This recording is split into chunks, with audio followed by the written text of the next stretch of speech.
bagaimana dimaksud dalam pasal 26 huruf B dilakukan untuk memenuhi beban kerja dosen. IKD itu adalah pengganti buat. Halo sobat intelektual semua, ketemu lagi dengan saya di sini. Di video kali ini saya akan menyampaikan tentang standar indikator kinerja dosen, tetapi saya tidak dalam artian ingin menjelaskan satu persatu apa isinya, melainkan lebih kepada pertanyaan yang fundamental, yaitu apakah dengan hadirnya indikator kinerja dosen ini, dosen itu tetap harus melaksanakan BKD atau tidak? Apakah IKD ini justru hadir untuk membatalkan BKD? Nah, tonton video ini sampai selesai dan subscribe channel ini jika belum, dan juga bunyikan tanda loncengnya sekaligus share ke teman-teman agar kita bisa menikmati dan mencermati IKD ini secara bersama-sama. Oke, kita mulai ya. Seperti kita ketahui, beberapa waktu yang lalu Kemendikbudristek meluncurkan Kepmen ya, Keputusan Menteri nomor 500 huruf M tahun 2024 tentang standar minimum indikator kinerja dosen dan kriteria publikasi. Nah, kita pengen tahu nih, karena gaya-gaya dari standar minimum ini itu mirip-mirip seperti BKD gitu ya. Cuma memang secara durasi waktu, pelaporan, dan wujudnya itu lebih longgar gitu ya. Nah, tapi kita tentu pengen tahu dong, sebenarnya bagaimana, apakah ini adalah menambahkan BKD atau justru sebenarnya mau mengurangi dari BKD itu sendiri gitu ya, atau BKD dihilangkan diganti dengan IKD. Nah, ini yang kita belum jelas. Nah, untuk mendapatkan kejelasan itu saya mencoba cari-cari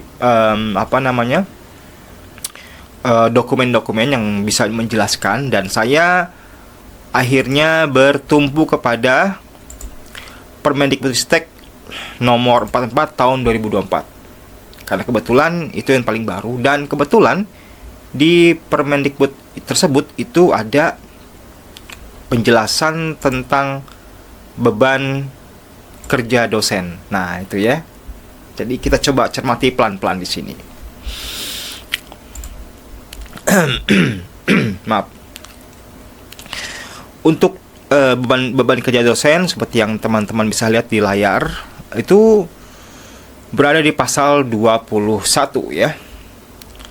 Pasal 21 menyatakan bahwa beban kerja dosen mencakup kegiatan pokok, yaitu merencanakan pembelajaran, melaksanakan proses pembelajaran, melakukan evaluasi pembelajaran, membimbing dan melatih, melakukan penelitian, melakukan tugas tambahan, serta melakukan pengabdian kepada masyarakat. Nomor 2, tugas tambahan sebagaimana dimaksud pada ayat 1, yaitu ini, dapat berupa peran dosen sebagai tenaga kependidikan, tim kerja di dalam perguruan tinggi, atau peran lainnya sesuai dengan kebutuhan perguruan tinggi. Gitu ya. Selanjutnya, ayat 3, komposisi pelaksanaan kegiatan pokok terhadap pemenuhan beban kerja masing-masing dosen ditetapkan oleh pemimpin perguruan tinggi dengan mempertimbangkan pencapaian target kinerja perguruan tinggi sesuai misi perguruan tinggi. Oke. Selanjutnya di pasal 22, dosen tetap yang telah memenuhi beban kerja sebagaimana dimaksud pada pasal 2 ayat 2 huruf B dapat melaksanakan tridharma sebagai dosen tidak tetap pada perguruan tinggi lain dengan izin dari perguruan tinggi asal. Ini maksudnya ya. Pasal 2 itu berarti harus merujuk ke pasal 2 gitu ya. Ini kan pasal 22. Ya, sorry, ini pasal 22. Maka kita harus ke pasal 2. Pasal 2 ayat 2 huruf B. Nah, coba kita cari ya. Pasal 2 ayatnya 2 huruf B. Ini dia. Jadi artinya dengan kata lain, kalau seorang dosen itu sudah melaksanakan tridharma di home base pokoknya atau di home base utama dia itu adalah sudah memenuhi batas maksimum, yaitu batas minimum 12 SKS, maka dia boleh melakukan tridharma di tempat lain gitu ya. Oke, balik lagi ke pasal 22.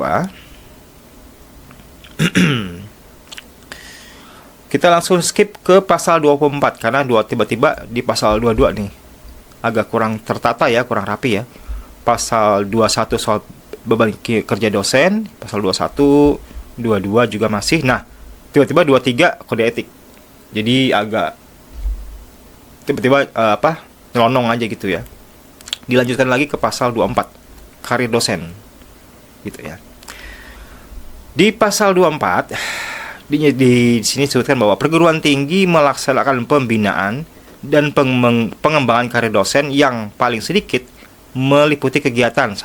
Pengelolaan kinerja dosen, yang B. Rencana pengembangan karir dosen, C. Penugasan dosen, D. Promosi dan demosi dosen. Gitu ya. Lalu di pasal berikutnya nih 25 skip ya. Sekali lagi, agak kurang tertata ya pengaturannya. Lanjut ke pasal 26. Nah, pengelolaan kinerja dosen. Oke. Pengelolaan kinerja dosen itu, nah ini nih. Pengelolaan kinerja dosen. Berarti nyambung ke pasal 24 ya. Dari 24 lompat ke pasal 26. Ya. Pengelolaan kinerja dosen sebagaimana dimaksud dalam pasal 24 huruf A paling sedikit terdiri dari A. Penetapan indikator kinerja dosen, B. Pembinaan kinerja dosen, dan C. Penilaian kinerja dosen. Nah, ini kalau kita melihat ke sini ya, ke Kepmendikbud nomor 55, sorry ya saya agak skip dulu. Ini kan standar minimumnya. Jadi nanti standar minimum ini akan digunakan sebagai penetapan indikator kinerja dosen di perguruan tinggi. Jadi pemerintah masih memberikan standar minimum yang nanti bisa diaplikasikan oleh perguruan tinggi dalam rangka untuk membuat penetapan indikator kinerja dosen untuk pembinaan dan penilaiannya, gitu ya. Pasal 27 next ya. Indikator kinerja dosen sebagaimana dimaksud dalam pasal 26 huruf A dirumuskan oleh perguruan tinggi dengan menerjemahkan karakter dosen sebagaimana dimaksud pasal 9 ayat 2 sampai dengan ayat 5 menjadi indikator kinerja dosen. Gitu ya. Indikator kinerja dosen sebagaimana dimaksud pada ayat 1 memenuhi kriteria ketentuan sebagai berikut, gitu ya. Setara bla bla bla bla nih dibaca aja ya. Nah,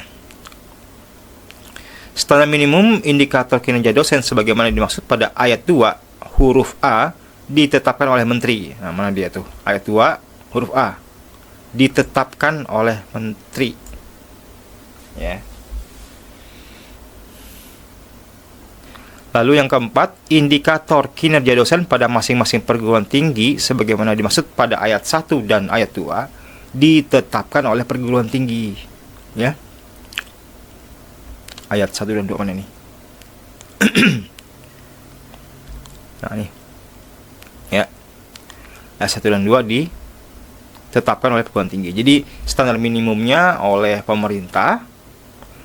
Lalu untuk pelaksanaan di perguruan tinggi, nanti perguruan tinggi mengadopsi standar minimum dari pemerintah dan boleh hanya melaksanakan itu saja standar minimumnya atau menambahkan gitu ya, bebas ya. Nah, lalu ke pasal 28 ya. Pembinaan kinerja dosen sebagaimana dimaksud dalam pasal 26 huruf B dilakukan untuk memenuhi beban kerja dosen dan meningkatkan kinerja dosen sesuai dengan indikator kinerja dosen. Gitu.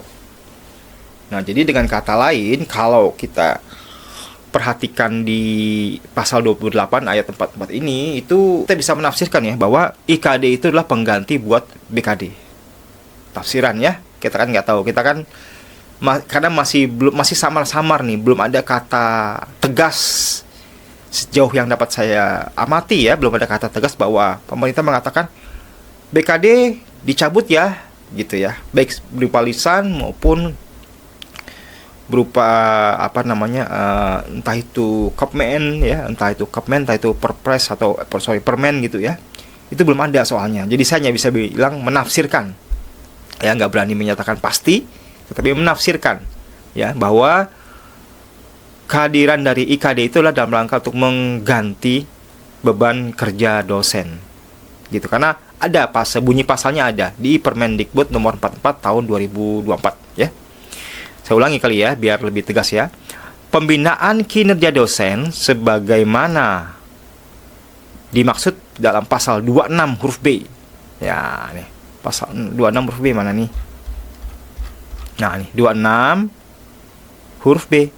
Pembinaan. Nah, gitu ya. Jadi di situ terlihat bahwa ini untuk mengganti BKD. Terlihat seperti itu, gitu ya. Jadi saya juga nggak mau bilang bahwa saya tidak bisa memastikan bahwa kita harus tetap melakukan BKD terus ditambah dengan IKD. Saya tidak juga berani ngomong begitu karena tidak ada ketegasannya, gitu ya. Nanti takutnya menyesatkan kan informasinya kan. Tetapi saya juga tidak berani untuk menyatakan bahwa IKD menggantikan BKD. Kenapa? Karena walaupun di sini tertulis gitu ya bahwa pembinaan kinerja dosen adalah sebagai wujud dari BKD gitu, tapi kan tidak ada tuh kata yang tegas ya, baik lisan dulu atau berupa peraturan berupa peraturan yang menyatakan bahwa BKD diganti dengan PKD, pembinaan kinerja dosen, misalnya begitu ya, kan nggak ada gitu. Tapi di sini terlihat seperti itu ya. Lalu lanjut ke pasal 29.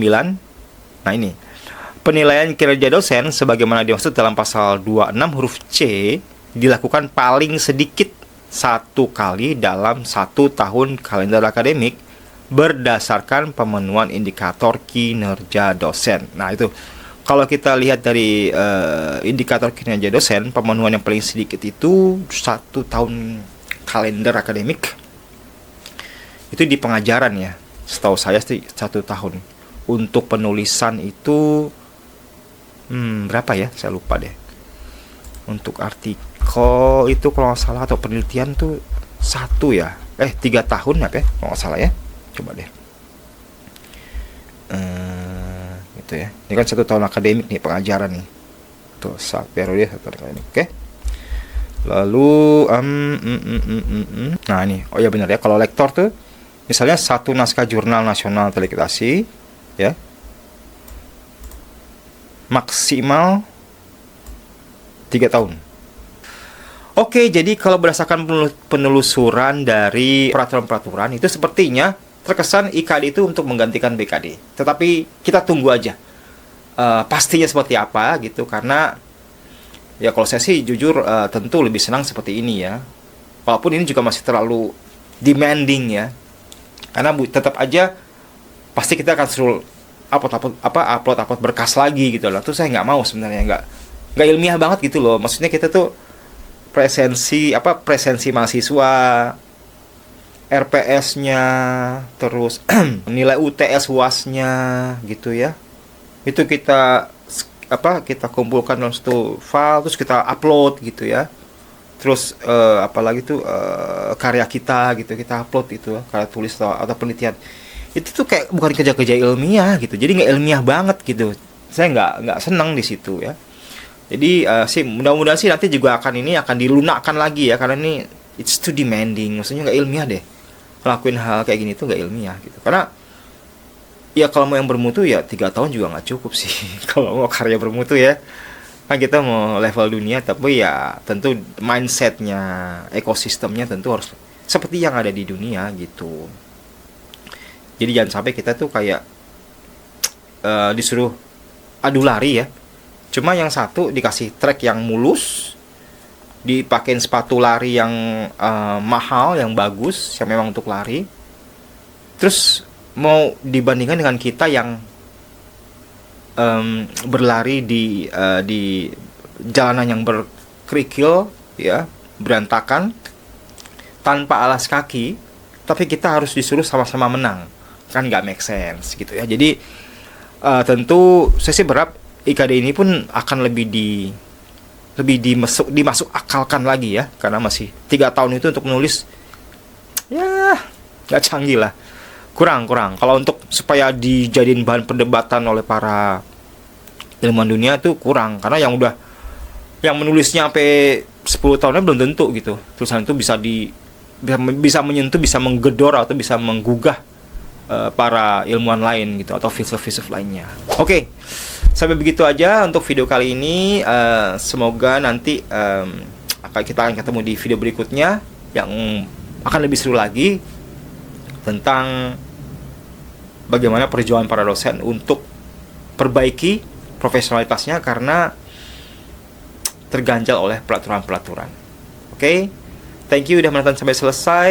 Jangan lupa subscribe channelnya dan juga klik tanda loncengnya dan share video ini supaya kita semua sama-sama mendapatkan pencerahan, dan juga saya akan mendapatkan feedback dari banyak orang. Oke, thank you, sampai jumpa di video berikutnya sobat intelektual semua.